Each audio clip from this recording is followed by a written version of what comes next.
যে কোনো মুসলমান যদি একটানা 3 জুমা পর্যন্ত নামাজ আদায় না করেন তাকে কি মুসলমান বলা যাবে নাকি অন্য কিছু বলতে হবে? শখের বসে বাড়িতে পশু পাখি পোষা কি জায়েজ আছে? এগুলো কেনাবেচা করা কি বৈধ? দুনিয়ার মতো আখেরাতেও কি পরিবারের সাথে একসঙ্গে থাকতে পারবো? আগুনে পুড়ে মারা গেলে কি শহীদ হয়? তার মর্যাদা কি আল্লাহর রাস্তায় শহীদের মর্যাদার সমান? ইবাদত কবুল হয়েছে কিনা সেটা বোঝার কোনো উপায় আছে কি না? এক ভাই জান্নাতে গেলে কি অন্য ভাইকে জান্নাতের জন্য সুপারিশ করতে পারবে? প্রিয় দর্শক, আর বিলম্ব না করে ইতিমধ্যে যে সমস্ত প্রশ্নগুলোকে আমরা নির্বাচন করেছি সেগুলো উত্তর দেওয়ার পালা শুরু করি। রাফি ইসলাম জানতে চেয়েছেন, শখের বসে বাড়িতে পশু পাখি পোষা কি জায়েজ আছে? এগুলো কেনাবেচা করা কি বৈধ? যে পশু বা যে পাখি আসলে ঘরেই পুষতে হয়, এটা এভাবেই থাকতে অভ্যস্ত, সেগুলো ঘর বাড়িতে পোষাতে কোনো অসুবিধা নেই। রাসূল করিম সাল্লাল্লাহু আলাইহি সাল্লাম আনাস রাদিয়াল্লাহু তাআলা আনহুর বাসায় মাঝে মধ্যে যেতেন এবং আনাস রাদিয়াল্লাহু তাআলা আনহু বলেছেন যে আমার ভাই আবু উমাইর বলা হতো তাকে, সে একটা ছোট পাখি নিয়ে খেলা থাকতো। তো নবী সাল্লাল্লাহু আলাইহি সাল্লাম একবার এসে তাকে দেখতে না পেয়ে জিজ্ঞাসা করলেন সেটা কই গেল।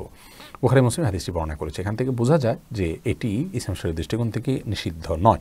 তবে যে পশু বা যে পাখি আসলে এভাবে থাকতে অভ্যস্ত না, তাকে নিছক নিজেদের শখ পূরণ করার জন্য এভাবে এনে রাখা এটা জায়েজ নয়। রাকিব হোসেন জানতে চেয়েছেন, দুনিয়ার মতো আখিরাতেও কি পরিবারের সাথে একসঙ্গে থাকতে পারবো? ভাই রাকিব, কোরআনে কারিমে সূরা তুরের 21 নম্বর আয়াতে আল্লাহ রাব্বুল আলামিন বলেছেন, ওয়াল্লাযীনা আমানু ওয়াত্তাবাআতহুম যুররিয়্যাতুহুম বিঈমান আলহাকনা বিহিম যুররিয়্যাতাহুম।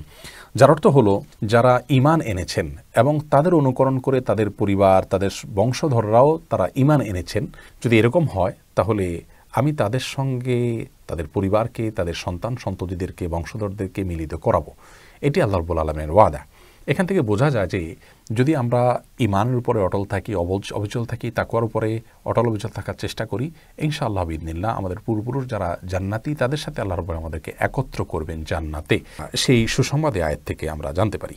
সৌরভ এসকে আপনি জানতে চেয়েছেন, আগুনে পুড়ে মারা গেলে কি শহীদ হয়? তার মর্যাদা কি আল্লাহর রাস্তায় শহীদের মর্যাদার সমান? আগুনে পুড়ে মারা গেলে শাহাদাতের মর্যাদা লাভ করবেন।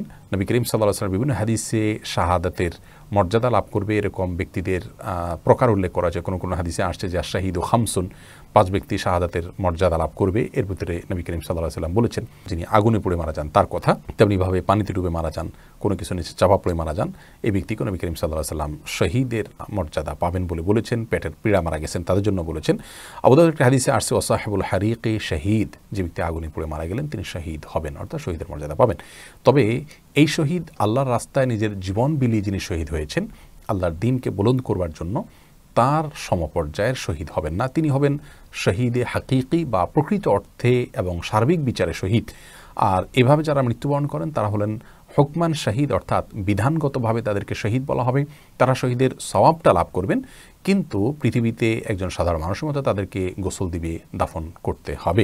এরপর নিশি আক্তার জানতে চেয়েছেন, ইবাদত কবুল হয়েছে কিনা সেটা বোঝার কোনো উপায় আছে কি না? আমরা যে ইবাদত এবং আমল করে থাকি সেটির কোনটি আল্লাহ রাব্বুল আলামিন অ্যাকসেপ্ট করেছেন, কোনটি করেননি, সেটি একমাত্র আল্লাহ তাআলা ভালো জানেন। এটিকে নিশ্চিতভাবে জানার কোনো উপায় নেই। তবে একজন ইমানদারের কর্তব্য হলো ইবাদত কবুল হওয়ার যে মৌলিক এবং প্রধান শর্ত, ঈমান থাকা, সুন্নাহকে অনুসরণ করে নবী করিম সাল্লাল্লাহু আলাইহি ওয়াসাল্লামের বাতানো পদ্ধতিতে কোরআন হাদিস অনুযায়ী সেই ইবাদতটি সম্পাদন করা এবং শুধুমাত্র আল্লাহর সন্তুষ্টি অর্জনের জন্য করা, পার্থিব কোনো উদ্দেশ্য সেখানে না রাখা, এগুলো হলো ইবাদতের মৌলিক শর্ত কবুল হওয়ার জন্য।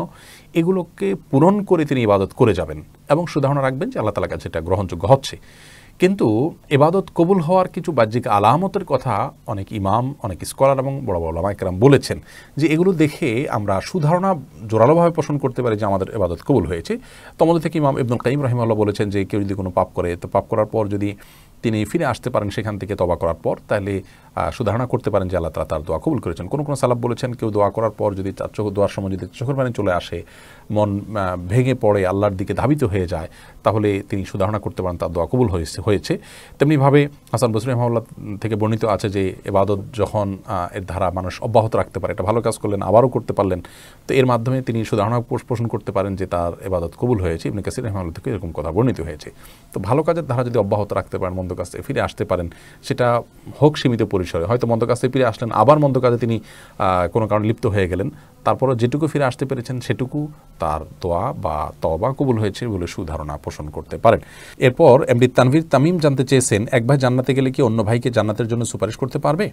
ভাই তানভীর, বুখারী এবং মুসলিম এক বর্ণনা করেছে যে রাসূল করিম সাল্লাল্লাহু আলাইহি ওয়াসাল্লাম ইরশাদ করেছেন, এক ব্যক্তিকে আল্লাহ রাব্বুল আলামিন জান্নাতের ফয়সালা করার পর তিনি বলবেন, আল্লাহ, আমার ভাইয়েরা অমুক অমুক তারা আমাদের সাথে সালাত আদায় করতো, আমাদের সাথে সিয়াম পালন করতো, আমাদের সাথে নেক আমল করতো, অর্থাৎ আমি জান্নাতে তাদের সাথে থাকতে চাই বা তাদেরকে নিয়ে যেতে চাই, তখন আল্লাহ রাব্বুল আলামিন ফেরেশতাদেরকে নির্দেশ করবেন যে যার মধ্যে সামান্য পরিমাণও ঈমান আছে তাকে যেন জাহান্নাম থেকে বের করা হয় এবং তাদের জান্নাতের ফয়সালা করবেন। এই হাদিস থেকে বোঝা যায় যে ঈমানদার নেকামল সঙ্গী বা ভাই তিনি জান্নাতে গেলে তার সতীর্থদেরকে সুপারিশ করে জান্নাতে নেবেন। বিশেষ করে জান্নাতি ব্যক্তি আল্লাহর কাছে কিছু প্রত্যাশা করলে আল্লাহ অবশ্যই এটি পূরণ করবেন।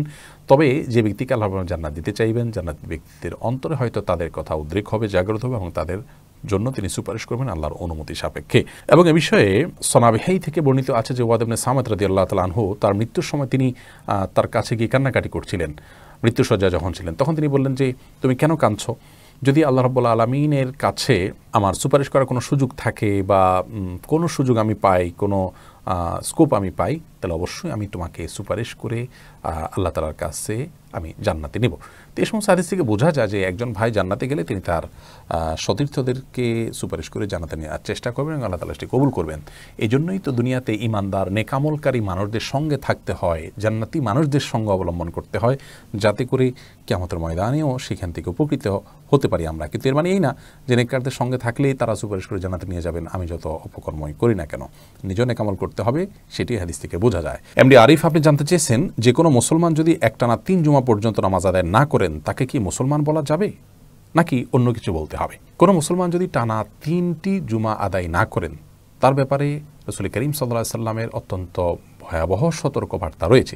মুসনাদ আহমদ সহ বিভিন্ন হাদিসের কিতাবে বর্ণিত হয়েছে, তিরমিজিতে, আবু দাউদে, নাসাইতে, যে নবী করিম সাল্লাল্লাহু আলাইহি সাল্লাম বলেছেন যদি কেউ টানা 3টি জুমা না পড়েন তাহলে সেক্ষেত্রে আল্লাহ রাব্বুল আলামিন তার অন্তরে মোহর মেরে দেন। এই সমস্ত হাদিসগুলোর আলোকে বোঝা যায় যে এটি অত্যন্ত ভয়াবহ একটি অপরাধ। এমনিতেই যে কোনো ওয়াক্ত নামাজ যদি ইচ্ছাকৃত কেউ না পড়েন তাহলে এটা এক ধরনের কুফরি, এটি হারাম একটি কাজ। একজন মুসলমানের জন্য কোনো অবস্থাতে এই হারাম কাজটি করা সম্ভব নয়। আর যদি জুমার নামাজ হয় তার গুরুত্ব তো আরও বেশি, এবং সেটা যদি টানা 3 জুমা হয় সেটার গুরুত্ব আরও বেশি। এই জন্যই হাদিসে 3 জুমা পরপর তরক করার ব্যাপারে বা 3 জুমা টানা তরক করার ব্যাপারে এরকম ভয়াবহ সতর্কবার্তা রয়েছে। কিন্তু এর মানে কি লোকটি কাফের হয়ে যাবে? এ ব্যাপারে বিশুদ্ধ মত হলো লোকটি কাফের হবে না, তবে তার জন্য অত্যন্ত বড় ধরনের সতর্কবার্তা দেওয়া হয়েছে। যার ঈমান নিয়ে প্রশ্ন তোলা যেতে পারে এরকম একটি ব্যাপার, সেখান থেকে তার তওবা করে ফিরে আসা উচিত। আমাদের অনেক প্রবাসী ভাইয়েরা এমন কোনো জায়গা আছেন যেখানে জুমার নামাজ পড়তে পারেন না, আমরা তাদেরকে পরামর্শ দেই সেই জায়গা ত্যাগ করার জন্য, যত ত্যাগ বা স্যাক্রিফাইসের বিনিময় হোক না কেন।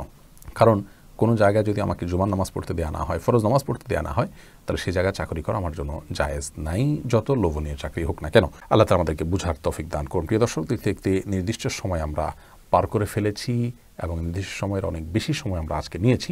আল্লাহ তাআলা আমাদের সকলকে ইবাদত বন্দেগীতে কাটানোর তৌফিক দান করুন। দেখা হবে, কথা হবে ইনশাআল্লাহ পরবর্তী নির্বাচিত প্রশ্নোত্তরের এই বিশেষ লাইভে। সে পর্যন্ত আল্লাহ তাআলা সবাইকে ভালো রাখুন। আসসালামু আলাইকুম ওয়া রাহমাতুল্লাহি ওয়া বারাকাতুহু।